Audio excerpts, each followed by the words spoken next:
ราบสวัสดีกับ FC พ่อเยการสุภูสุคนมื้อนี้เลิกงามยามดีพี่น้องวันศีลวันพระใหญ่พร้อมเด้ มื้อนี้วันพระวันศีลพร้อมพ่อเยการปั่นหน้าละเด้วานเข้าปั่นเข้าวานเรียบร้อยแล้วนาห้วย10 ไร่พื้นที่10 ไร่หอดถึงพุ่นละพูนแต่ว่าตัดหญ้าคันแท้กะจุดเคลียร์กองแล้วก็จุดเผาไฟจักหน่อยนึงมองหนาๆน้องนั่นกะปล่อยมันโหลดเอาไว้เป็นปุ๋ยเอาไว้เป็นปุ๋ยเล็กๆน้อยๆแต่ว่าคันแท้นะห้วยมันหนาอยู่เด้แต่ว่าพยาการตัดทิมไว้ซื่อๆเดี๋ยวมันก็ย่อยสลายเนาะให้มันเน่าให้มันย่อยสลายไปหั่นละบ่จุดบ่เผาดอกมันจะไปโดนยูคาน้ำแล้วก็สร้างมลพิษน้ำแต่ว่ามื้อนี้พยาการวันเรียบร้อยแล้วตั้งแต่เช้าก่อนง่าย6 โมงเช้าบนวานเข้ารถไถใหญ่เว็บน้อยต่อยนักพ้นทหารติดไม้พัด2พี่น้องนี่กันยาก็ไป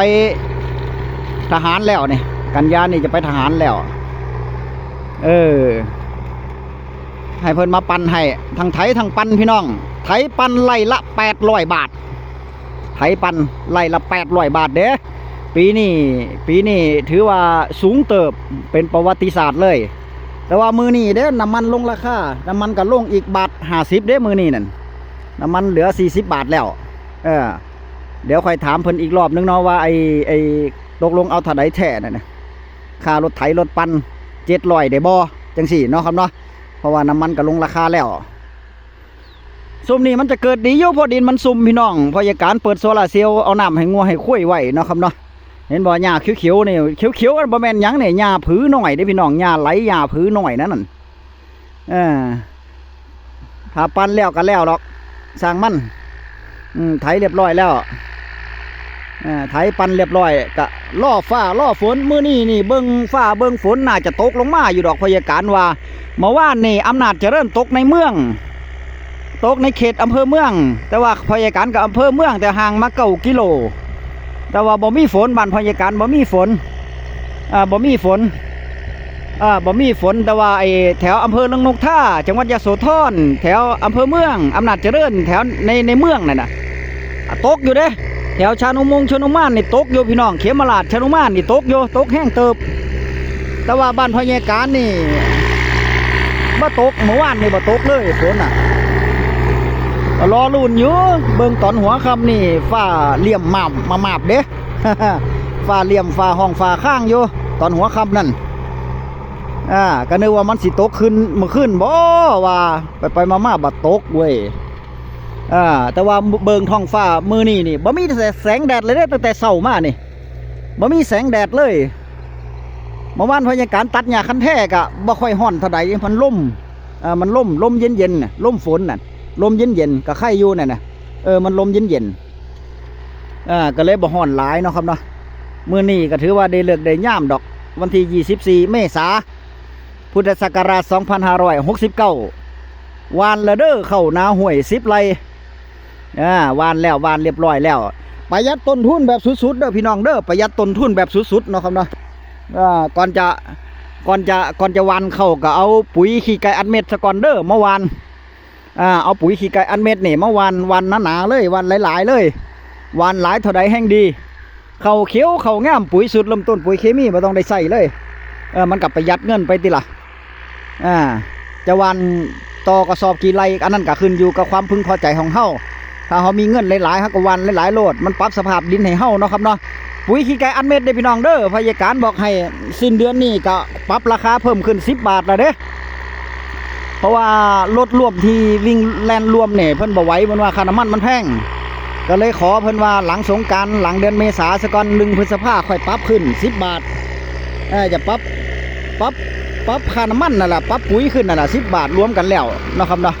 ส่งทั่วราชอาณาจักรประเทศไทย โดยเฉพาะ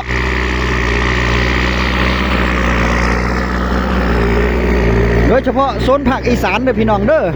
โซนภาคอีสานนี่ส่งบัดทุกจังหวัดเด้มื้อนี้ก็ไปหลายจังหวัดอยู่เพราะฉะนั้นก็ใครสนใจก็เฝ้าเอาเด้อพี่น้องเด้อพอเข้าหน้าฝนแท้ๆมามันก็เฮ็ดบ่ได้เนาะเฮ็ดยากปุ๋ยมันบ่แห้งมันก็เฮ็ดยากพยาการก็จะได้เศร้าเนาะครับเนาะจะเศร้าช่วงนี้ก็เดือน เมษาพฤษภามิถุนานี่ยังเฮ็ดได้อยู่ฮอดกรกฎาเนี่ยแต่ว่าสั่งช่วงก่อนเดือนเมษานี่ยังราคาเดิมอยู่เด้อยังราคาเดิมอยู่ถ้าโทรมาก็ถ้าเป็น FC พ่อใหญ่การทาง YouTube พ่อใหญ่การแถมปุ๋ยไปให้3กระสอบเด้อทุกจังหวัดเลยทุกคนเลยทุกจังหวัดทุกคนเลยแถมปุ๋ยให้สั่ง100กระสอบแถมปุ๋ยให้3กระสอบพี่น้องถ้าบ่มีหมู่ก็หาหมู่เอาน้ำกันเด้อคนละ20 สอบก็ได้เนาะครับเนาะเอาไปหว่านพี่น้องต้องลดต้นทุนเด้อชาวนาต้องฉลาดนะครับเนาะต้องลดต้นทุนในการผลิตเอาปุ๋ยขี้ไก่อันเม็ดไปหว่านมันจังมีฝุ่นหน้าเฮาจังมีฝุ่นบ่แม่นว่าใส่แต่ปุ๋ยเคมีดินแข็งกระด้างเบิดบัดนี้เป็นตาลุต้นหน้านี่เป็นตาลุต้นหน้านี่ก็ฝากไว้พี่น้องฝากไว้เนาะครับเนาะหว่านเข้าพยาการหว่านเข้าหน้าปีเข้าอันนี้เป็นข้าวหอมมะลิ105เด้อพี่น้องเด้อนี่105นี่ข้าวหอมมะลิ105ข้าว105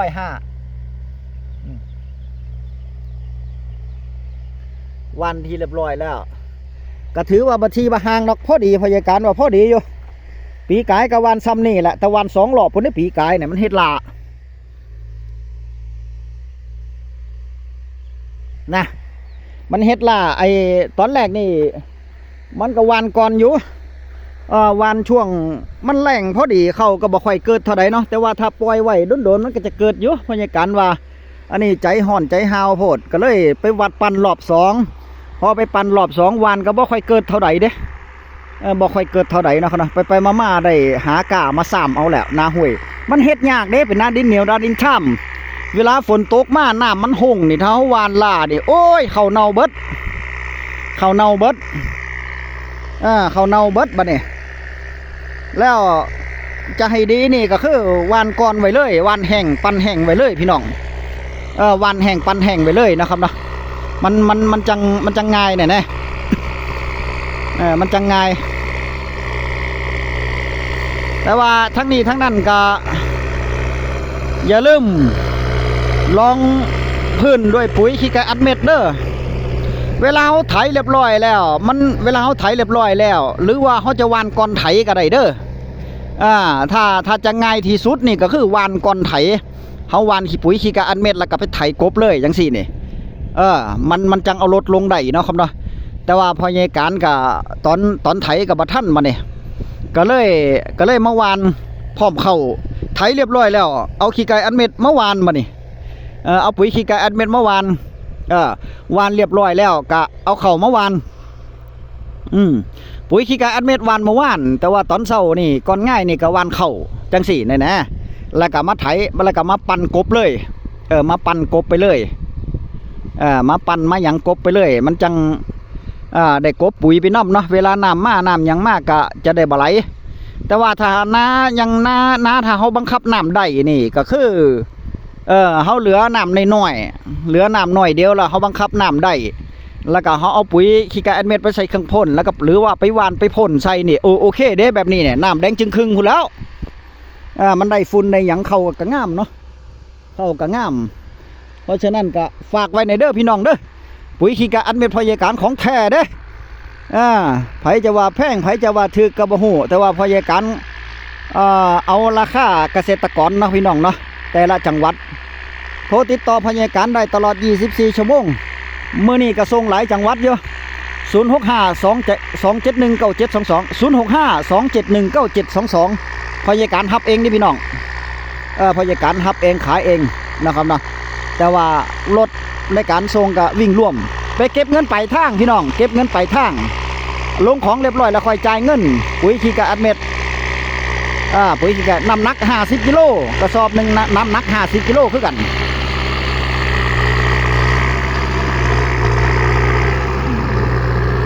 ก็พยาการว่ามันก็เวลาปั่นมันก็แตกดีอยู่นี่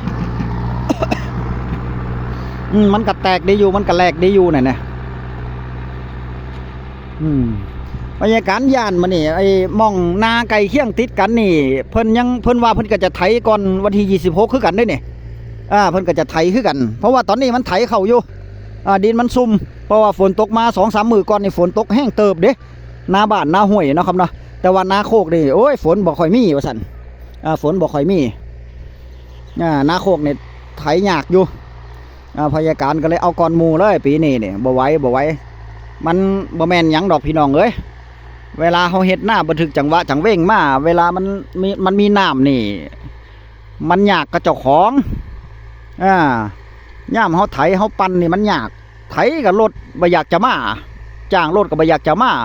ปั่นก็จมมาเนี่ยได้ดึงลากกันแบบ2-3 ปีก่อนนี่ลากกันรถไถ2 คันลากกันไปมาเด้มันจม ปั่นแห้งนี่ดีที่สุดแล้วฝนตกมาใส่ตอนไหนก็สร้างมันเดี๋ยวมันก็เกิดเองพี่น้องบ่ต้องย่านว่าเข้าบ่เกิดบ่ต้องย่านว่าเข้าบ่เกิดมันเกิดเบิดบ่ต้องย่านเลยขนาดเข้าเฮียเนาะเห็นบ่เฮาเกี่ยวแล้วดิเข้าเฮียสะไส้นี่มันยังเกิดพี่น้องแม่นบ่อันนี้เฮาวานเป็นหน้าไปวานแห่งหนาๆจังหน่อยก็แห้งดีบ่ต้องห่วงเลยเนาะครับเนาะปี69ต้องมีการวางแผนจัดการให้มันดีๆเด้อในการไถในการวานในการทำหน้าลดต้นทุนในการผลิตเบิ่งทิศทางของการตลาดน้ำเบิ่งรัฐบาลเป็นหลักหั่นละเพราะว่าถ้าว่ารัฐบาลอุดหนุน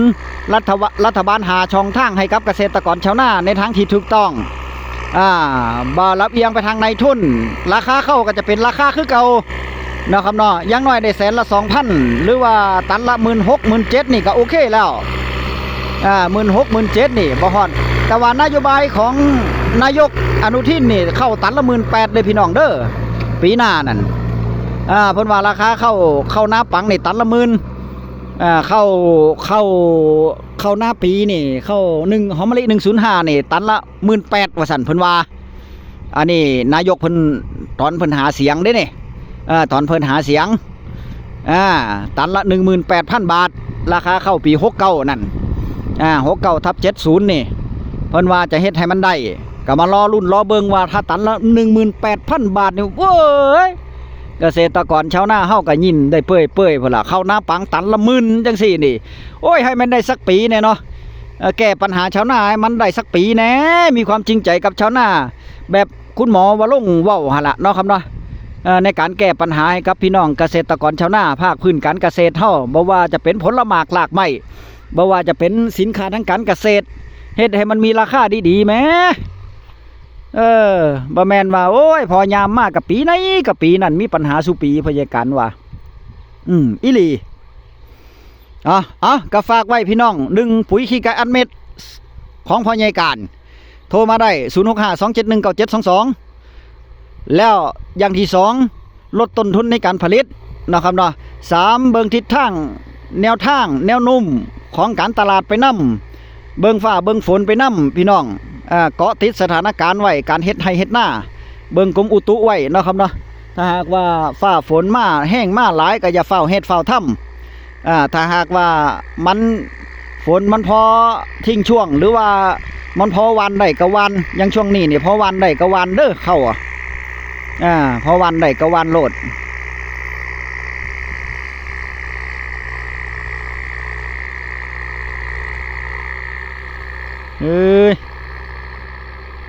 ปั่นไปปั่นมามันก็มุนอุยปุย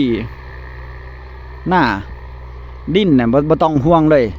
แต่ว่าแถวนี้เดี๋ยวมันจะเกิดดีอยู่นี่มันซุ่มมันเกิดดีอยู่ดอกมันซุ่มเปิดน้ำโซลาร์เซลล์ใส่ได้แล้วบัดนี้ให้ดินมันซุ่มซื่นเนาะครับเนาะให้เขามันเกิดจักหน่อยก่อนสักอาทิตย์นึงก็ปั่นมันแตกงอกออกมาก็ค่อยปั่นก็ค่อยปล่อยโลดแต่ว่าทางพี่นี่ดินมันแห้งทางพี่นี่มันบ่มีน้ำคลิปหน้าพบกันใหม่คลิปนี้สวัสดีครับ